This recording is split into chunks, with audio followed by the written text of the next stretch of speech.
ನಮಸ್ಕಾರ ಎಲ್ಲರಿಗೂ. ಮಂಜುಳಾ ಗೌರಿ ಚಾನಲ್ಗೆ ಎಲ್ಲರಿಗೂ ಸುಸ್ವಾಗತ.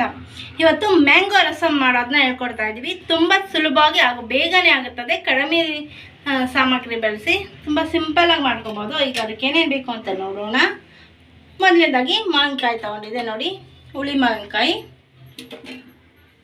ಕೊತ್ತಂಬರಿ ಸೊಪ್ಪು, ಕರಿಬೇವಿನ ಸೊಪ್ಪು, ಹಸಿಮೆಣಸಿನ್ಕಾಯಿ, ಕುಕ್ಕಿಂಗ್ ಆಯಿಲ್, ಬ್ಯಾಡಗೆ ಮೆಣಸಿನ್ಕಾಯಿ, ಅರಿಶಿನ, ಜೀರಿಗೆ ಮತ್ತು ಮೆಣಸು, ಜೀರಿಗೆ ಮತ್ತು ಸಾಸಿವೆ ಇದು ಒಗ್ಗರಣೆಗೆ, ಹಿಂಗು, ರುಚಿಗೆ ತಕ್ಕಷ್ಟು ಉಪ್ಪು. ಇದರಲ್ಲಿ ಯಾವುದೇ ಬೆಳ್ಳುಳ್ಳಿ ಆಗಲಿ ಅಥವಾ ಈರುಳ್ಳಿ ಆಗಲಿ ಬಳಕೆ ಮಾಡ್ತಿಲ್ಲ ನೋಡಿ. ಈಗ ಸ್ಟವ್ ಮೇಲೆ ಜರಡೆ ಇಟ್ಕೊಂಡಿದ್ದೆ.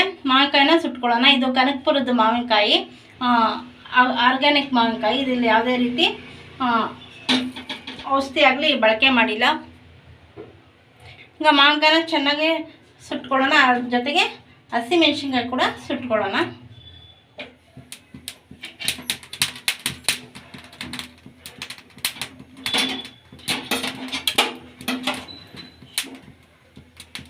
ಈಗ ಸುಟ್ಕೊಂಡಿರೋ ತೆಗೆದಿಟ್ಕೊಳ್ಳೋಣ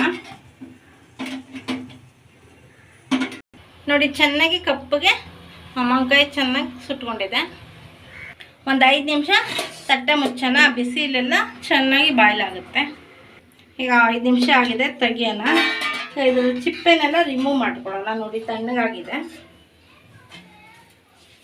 ಚಿಪ್ಪೆಲ್ಲ ನೋಡಿ, ಎಷ್ಟು ಚೆನ್ನಾಗಿ ಬರುತ್ತೆ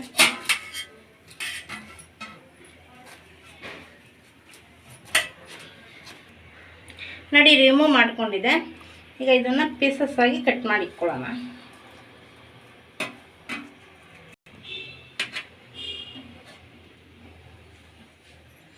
ಕಟ್ ಮಾಡ್ಕೊಂಡು ಒಂದು ಬೌಲ್ಗೆ ಹಾಕ್ಕೊಳ್ಳೋಣ. ಈಗ ಎಲ್ಲ ಪೀಸಸ್ ಮಾಡ್ಕೊಂಡಿದೆ. ಮಿಕ್ಸಿ ಜಾರ್ಗೆ ಹಾಕ್ಕೊಳ್ಳೋಣ. ಮಾವಿನಕಾಯಿನ ಸುಟ್ಕೊಂಡಿರೋದು, ಇದೊಂಥರ ಸ್ಮೋಕಿ ಸ್ಮೆಲ್ ಬರುತ್ತೆ. ಮತ್ತು ಮೆಣಸಿನ್ಕಾಯಿನೂ ಅಷ್ಟೇ ಸುಟ್ಕೊಂಡಿರೋದೆಲ್ಲ ಚಿಪ್ಪೆ ಈ ರೀತಿ ಕೈಯಲ್ಲಿ ತಕ್ಕೊಂಡು ಮಿಕ್ಸಿ ಜಾರ್ಗೆ ಹಾಕ್ಕೊಳ್ಳೋಣ. ಈಗ ಮೆಣಸು ಜೀರಿಗೆ ಹಾಕ್ಕೊಳ್ಳೋಣ. ಇದು ಆಪ್ಷನಲ್ಲು, ಹಾಕ್ಕೊಂಡ್ರೆ ಒಂಥರ ಚೆನ್ನಾಗಿರ್ತದೆ ಟೇಸ್ಟು, ಮೆಣಸು ಜೀರಿಗೆದು ಸ್ಮೆಲ್ಲು. ಸೊ ಈಗ ಇದನ್ನು ರುಣ್ಣಗೆ ರುಬ್ಕೊಳ್ಳೋಣ ನೋಡಿ. ರುಣ್ಣಗೆ ರುಬ್ಕೊಂಡಿದ್ದೆ. ಒಲೆ ಮೇಲೆ ತಪ್ಪಲೆ ಇಟ್ಕೊಂಡಿದ್ದೆ, ಅದಕ್ಕೆ ಕುಕ್ಕಿಂಗ್ ಆಯಿಲ್ ಹಾಕ್ಕೊಳ್ಳೋಣ. ಈಗ ಜೀರಿಗೆ ಹಾಗೂ ಸಾಸಿವೆ ಸೇರಿಸ್ಕೊಳ್ಳೋಣ.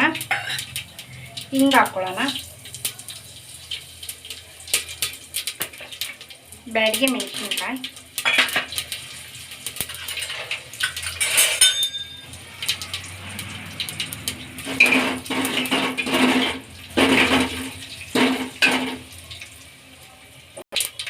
ಕರಿಬೇವಿನ ಸೊಪ್ಪು, ಅರಿಶಿನ,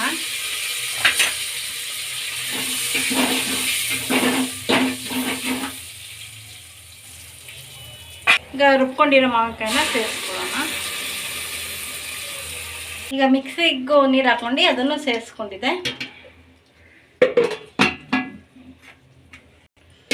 ಒಂದ್ಸಲ ಚೋಟಲ್ಲಿ ಮಿಕ್ಸ್ ಮಾಡ್ಕೊಳ್ಳೋಣ. ಈಗ ನೀರು ಸೇರಿಸ್ಕೊಳ್ಳೋಣ. ಬಿಸಿನೀರನ್ನೇ, ತಣ್ಣೀರು ಬೇಕಾದ್ರೆ ಹಾಕ್ಕೋಬೋದು. ಇಲ್ಲಿ ಬಿಸಿನೀರು ಹಾಕ್ಕೋತಾ ಇದ್ದೀನಿ. ನೋಡ್ಕೊಂಡು ಎಷ್ಟು ಬೇಕೋ ನಮಗೆ ಅಷ್ಟು ಸೇರಿಸ್ಕೋಬೋದು. ಈಗ ರುಚಿಗೆ ತಕ್ಕಷ್ಟು ಉಪ್ಪನ್ನು ಸೇರಿಸ್ಕೊಳ್ಳೋಣ. ಈಗ ಮಿಕ್ಸ್ ಮಾಡ್ಕೊಳ್ಳೋಣ. ನೋಡ್ಕೊಂಡು ಉಪ್ಪು ರುಚಿ ನೋಡ್ಕೊಂಡು ಉಪ್ಪು ಬೇಕಾದಲ್ಲಿ ಸೇರಿಸ್ಕೋಬೋದು ನೋಡಿ. ಈ ರೀತಿ ತೆಳ್ಳಗಿರಬೇಕು ರಸಮ್ ಅಂದರೆ.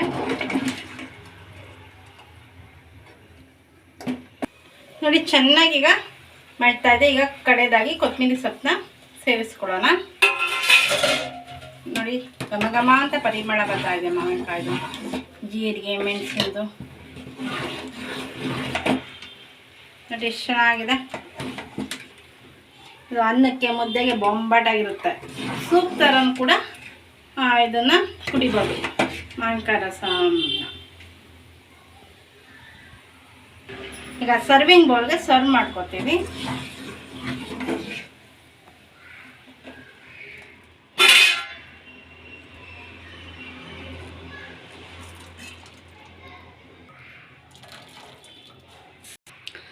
ನೋಡಿ ತುಂಬ ಸುಲಭವಾಗಿ ಮಾಡ್ಕೋಬೋದು. ಬೇಳೆನೇ ಬೇಕಾಗಿಲ್ಲ ಈ ಮಾವಿನಕಾಯಿಯ ರಸಮ್ಗೆ. ಸೊ ಆರ್ಗ್ಯಾನಿಕ್ ಮಾವಿನಕಾಯ್ದು, ಯಾವುದೇ ಕೆಮಿಕಲ್ ಆಗಲಿ ಔಷಧಿ ಆಗದೆ ಹೊಡೆದಿಲ್ಲ. ತುಂಬ ಚೆನ್ನಾಗಿದೆ, ಸುವಾಸನೆ ಭರಿತವಾಗಿದೆ. ನೀವು ಕೂಡ ಮನೇಲಿ ಟ್ರೈ ಮಾಡಿ ನೋಡಿ. ಒಮ್ಮೆ ಮಾಡಿದೆ ಈ ರಸಂ ಪದೇ ಪದೇ ಮಾಡಿ ತಿನ್ನಬೇಕು ಅನಿಸುತ್ತದೆ. ಸೂಪ್ ಥರ ಕೂಡ ಕುಡಿಬೋದು, ಅನ್ನಕ್ಕೆ ಮುದ್ದೆಗಂತೂ ಬೊಂಬಾಟಾಗಿರುತ್ತದೆ. ಮತ್ತು ಈಗ ಮಾವಿನಕಾಯಿ ಸೀಸನ್ ಕೂಡ ಆಗಿದೆ. ಸೊ ಈ ಮಾವಿನಕಾಯಿ ಸೀಸನಲ್ಲಿ ಮಾಡಿ ನೋಡಿ.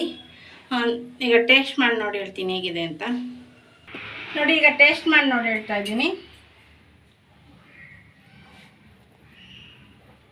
ತುಂಬ ಚೆನ್ನಾಗಿದೆ, ಸೂಪರ್ ಆಗಿದೆ. ಮಾವಿನಕಾಯಿ ರಸಮ್ ಅನ್ನೋ ಬದಲು ಮಾವಿನಕಾಯಿ ಸೂಪ್ ಅಂದರೂ ತಪ್ಪಾಗೋದು, ಅಷ್ಟು ಬೊಂಬಾಟಾಗಿರುತ್ತೆ. ನೀವು ಮನೇಲಿ ಮಾಡಿ, ಎಲ್ಲರಿಗೂ ಕೂಡ ಇದು ತುಂಬಾ ಇಷ್ಟ ಆಗುತ್ತದೆ. ಸಿಂಪಲಾಗಿ ಸೂಪರಾಗಿದೆ, ಎಲ್ಲರಿಗೂ ಪ್ರಿಯವಾಗುತ್ತದೆ. ನೀವೇನಾದ್ರು ನಮ್ಮ ಚಾನಲ್ಗೆ ಹೊಸಬರಾಗಿ ದಯವಿಟ್ಟು ನಮ್ಮ ಚಾನಲ್ನ ಸಬ್ಸ್ಕ್ರೈಬ್ ಮಾಡ್ಕೊಳ್ಳಿ, ಬೆಲ್ಲೈಕನ್ನ ಕ್ಲಿಕ್ ಮಾಡಿ, ಲೈಕ್ ಮಾಡಿ, ಶೇರ್ ಮಾಡಿ, ಕಮೆಂಟ್ ಮಾಡಿ, ನಮಗೆ ಸಪೋರ್ಟ್ ಮಾಡಿ ಹಾಗೂ ಎಂಕರೇಜ್ ಮಾಡಿ. ನಿಮ್ಮ ಫ್ರೆಂಡ್ ಆಗೋರಿಗೆ ಶೇರ್ ಮಾಡಿ. Thank you for watching.